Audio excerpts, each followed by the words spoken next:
Baik, kita teruskan dengan menjemput pula seorang guru juga dari sekolah kebangsaan di Negeri Sembilan yang dikenali dengan nama panggilan Dek Nur. Silakan cikgu dengan nama panggilan Dek Nur untuk menyampaikan luahan. Assalamualaikum.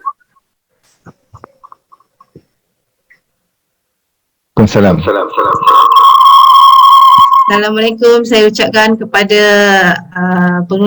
Puan Pengerusi Majlis, juga Tuan Yusri Yusof, Tuan Azizi Hussein, artis jemputan, Presiden MEM dan admin MEM, begitu juga Presiden MCSM dan semua hadirin dan hadirat sekalian. Saya Cikgu Fadiha dari sebuah sekolah rendah kebangsaan di Negeri Sembilan. Di sini saya ingin berkongsi tentang apa yang saya alami dan sedang alami hingga ke hari ini. Kalau nak dimulakan adalah sebelum pembukaan sekolah lah, kita ada meeting yang pertama.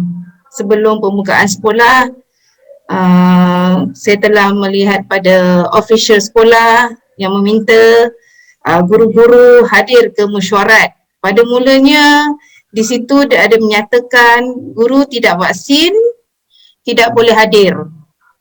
Kemudian diubah lagi, dikatakan semua guru perlu yang vaksin atau tidak vaksin perlu hadir, tetapi yang tidak vaksin perlu berada di luar dewan. Okey, untuk pengetahuan semua, dewan saya adalah di bawah sebuah bangunan dan di tepinya adalah dataran perhimpunan beratap.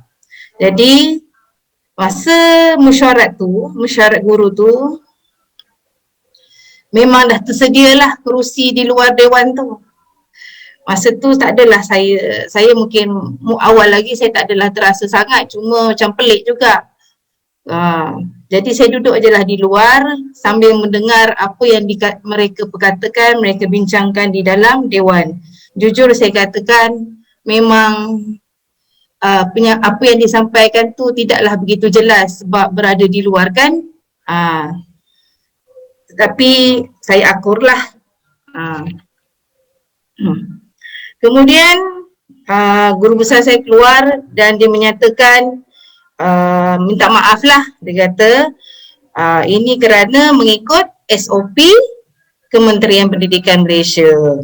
Jadi guru tak vaksin perlu tidak boleh berada bersama-sama guru vaksin di dalam dewan yang sama. Kemudian bermulalah ceritanya sesi pembukaan sekolah tahap 1. Saya dimaklumkan bahawa saya perlu duduk di sebuah tempat pengasingan yang jauh daripada kawasan kawasan murid-murid lah, kelas-kelas. Jadi tempat yang disediakan untuk saya tu adalah tempat yang bukan bilik khas ya.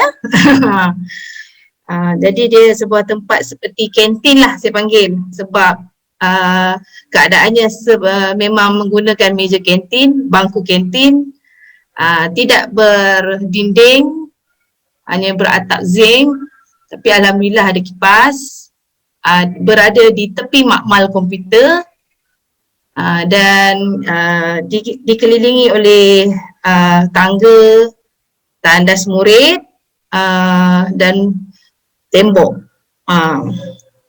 Actually tempat tu sebenarnya adalah kawasan larangan untuk murid-murid atau guru-guru lalu kerana ada binatang berbisa lah, biasanya ular lah, dan monyet juga sering turun lah daripada ladang kelapa sawit. Jadi saya akurlah akan tindakan guru besar saya tu. Apa yang membuatkan saya terasa sangat sedih. Saya sepatutnya saya rasa saya boleh duduk di bilik sebuah bilik pengasingan, iaitu bilik khas saya. Saya adalah guru yang duduk di sebuah bilik khas yang berhawa dingin, tetapi disebabkan saya menolak vaksin tu, jadi dikata tidak boleh berada dalam bilik khas tu. Alasan guru besar saya adalah berhawa dingin. Saya pun muskil juga, apa kaitannya berhawa dingin, tapi saya anggap mungkin bilik saya tu laluan murid, kelas-kelas murid lah. Jadi saya akur jugalah. Okey, apa keadaan yang saya hadapi di tempat pengasingan ni? Jujur saya katakan sangat-sangat menekan saya lah. Bukan dari segi fizikal saya, dari segi mental saya, semua ada. Saya pun tak tahu nak cakap macam mana, sebab dalam keadaan saya yang tengah mengandung 7 bulan lebih ni, agak mengganggu sangatlah apabila saya terpaksa duduk seharian di meja kantin, bangku kantin sepanjang hari, tidak dibenarkan berada ataupun pergi ke mana juga tempat kecuali tandas yang diasingkan lah, yang berdekatan. Apa yang saya rasa menekan keadaan saya apabila cuaca yang sangat panas. Jujur saya katakan 10:30 tu pagi tu dia dah start bahang walaupun ada kipas. Tetapi apalah daya saya, arahan tetap arahan. Kalau hujan, ni paling sedih lah. Hari tu tiba-tiba hujan lebat. Saya ingatkan tak adalah tempiasnya, selamatlah juga di bawah bumbung itu. Tetapi basah. Meja tu kena tempias, memang basah lah meja, jadi saya terpaksa duduk di tepi koridor makmal komputer. Sementara menunggu balik. Ditambah pula saya diminta memakai double mask dan face shield sepanjang berada di sekolah. Ini sebenarnya saya sangat-sangat ingin maklumkanlah. Dalam keadaan saya tak tahulah orang lain, bagi dalam keadaan saya yang tengah mengandung ni, bila pakai double mask, face shield, badan saya pernafasan saya sangat terganggu. Pada hari yang pertama tu memang saya rasa macam sesak nafas jadinya. Tapi curi-curi juga buka sebab memikirkan kandungan saya, takut apa-apa hal kan.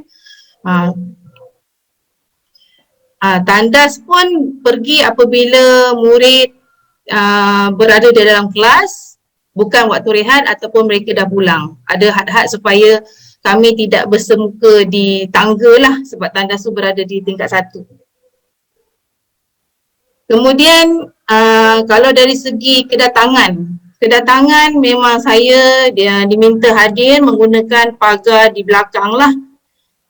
Di pagar lain, tidak boleh bercampur dengan guru yang telah divaksin ataupun murid.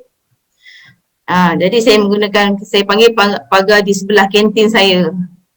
Dan punch card memang tak boleh guna sebab saya tidak dibenarkan ke pejabat langsung. Jadi saya tak ada punch card, saya hanya menggunakan sebuah buku tulis yang tertulis buku log kehadiran guru tidak vaksin. Saya sebenarnya rasa sedih bila ditulis begitu. Cukuplah tulis buku log kehadiran guru. Tidak perlulah dinyatakan tidak vaksin. Jadi, tapi apalah daya saya kan. Kemudian saya juga tidak boleh pergi ke bilik guru atau mana-mana juga kawasan sekolah. Guru besar saya siap berpesan kepada guru-guru yang lain yang telah vaksin, jika nampak ataupun melihat saya berada di kawasan ataupun di dalam bilik guru, di kawasan mana-mana kawasan bersama murid ataupun selain tempat pengasingan saya tu, sila maklumkan kepada beliau. Saya pun macam aduh memang kena duduk tempat ni lah ni, kata macam tu. Sangat ralat lah hati saya. Tak tahu saya nak cakap macam mana. Kemudian kantin pun sama, saya pun tak boleh masuk kantin.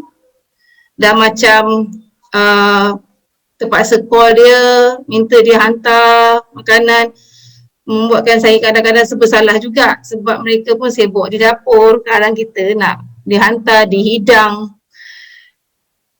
Tak tahulah saya nak cakap, tapi saya bersyukur mereka tidak ada, setakat ni pihak kantin tak ada masalah lah untuk mengambil pesanan saya makan lah. Dan apa yang paling-paling saya sedih adalah penggunaan surau. Sebab surau ni bagi saya tempat yang kita nak solat kan. Jadi saya memang terpana lah sebenarnya apabila tidak dibenarkan pergi surau untuk solat. Jadi di manakah saya nak solat? Saya pun menjadi satu persoalan kat saya. Jadi saya mengambil keputusan membersihkan kawasan koridor di tepi makmal komputer, di tepi longkang, ada seperti jalan kan, koridor tu, koridor sekolah tu. Saya bersihkan, cuci, kemudian saya beri tikar, saya hadang dengan meja. Di situlah tempat saya solat dan berehat jika saya sakit pinggang ke duduk lama-lama di bangku panjang kantin tu ataupun kerusi plastik tu. Saya yang bab solat ni saya sangat rasa sangat didiskriminasi sebab kita nak solat kan rasa sedih juga, tapi tak apalah, aku redha dengan apa yang diminta oleh guru besar saya. Kemudian guru-guru vaksin, kaki tangan lain semua tidak dibenarkan bersemuka dengan saya. Memang diorang boleh dikatakan menjauhi saya. Menjauhi saya, mengelak daripada untuk bercakap. Kalau lalu tu berdekatan nak pergi kantin tu memang lalulah di kawasan saya duduk. Memang tidak ada menyapa, ada yang masam-masam lah. Kalau yang tak menyapa tu kadang-kadang saya tegur juga. Tapi diorang pun macam takut-takut. Mungkin dah dipesan tidak dibenarkan bercakap ataupun bersemuka dengan saya. Jadi saya akurlah. Saya sebenarnya sangat-sangat sedih sebenarnya apa yang saya hadapi ni. Dia umpama satu penghinaan pun ada juga sebab seperti apa yang saya buat untuk sekolah ni hilang begitu saja. Kecewa ada, marah ada, tapi apalah daya saya kata. Saya tetap ingin pertahankan kesihatan saya sendiri. Yang paling penting tu yang saya rasa untuk mengajar. Mengajar memang saya langsung tak boleh nak GM, tak diberi relief. Bila saya kata saya nak uruskan, tak boleh cikgu tak boleh. Kalau cikgu masuk nanti bilik tu kena sanitize. Saya pun aku ni bawa penyakit berjangkit ke nak sanitize bila aku masuk. Cikgu kalau pegang-pegang nanti cikgu barang tu semua nak sanitize. Allahu Akbar. Tak tahulah saya nak cakap. Jadi memang untuk ber-GM pun masalah, tapi diminta mengajar. Datang pegawai PPD pula tanya saya bagaimana cikgu mengajar. Saya kata saya nak GM dan saya pun terangkan apa masalah saya. Dia pun menyatakan benda yang sama. Cikgu memang tak boleh masuk cikgu, nanti cikgu bilik tu kena sanitize. Jadi saya hilang saya punya orang kata apa, saya punya tugasan utama saya mendidik anak murid saya tu hilang. Memang kepuasan mengajar lagi memang hilang lah. Saya pun itu yang buatkan saya sangat sedih sebab saya ni bukanlah mengajar, walaupun saya hanya mengajar murid-murid sekolah rendah, dan yang saya paling risau murid-murid ni yang saya ajar ni adalah murid yang tidak tahu membaca. Saya guru pemulihan.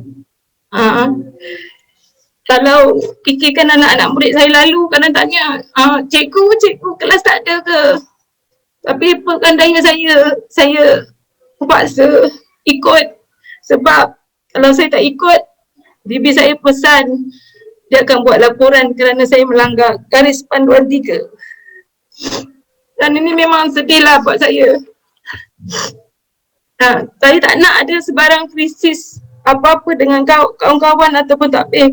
Tetapi apa yang garis panduan ni, GP3 ni dengan pekeliling ni sangat-sangat menekan saya. Memang sedih lah, saya tak tahu nak cakap apa. Masing-masing nilai lah sendiri apakah perasaan anda jika anda berada di tempat saya. Cukuplah sampai sini. Itu saja perkongsian saya. Maaf, emosi. Terima kasih. Saya ulangkan kembali kepada Puan Pengerusi Majlis. Terima kasih Cikgu Fadilah. Cikgu Fadiha, saya pun telah kehilangan kata-kata.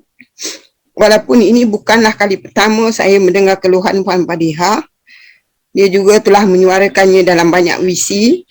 Tapi pada malam ini, saya rasa bukan hanya saya yang mengalirkan air mata atas tindakan kejam orang-orang tertentu kepada Puan Fadiha.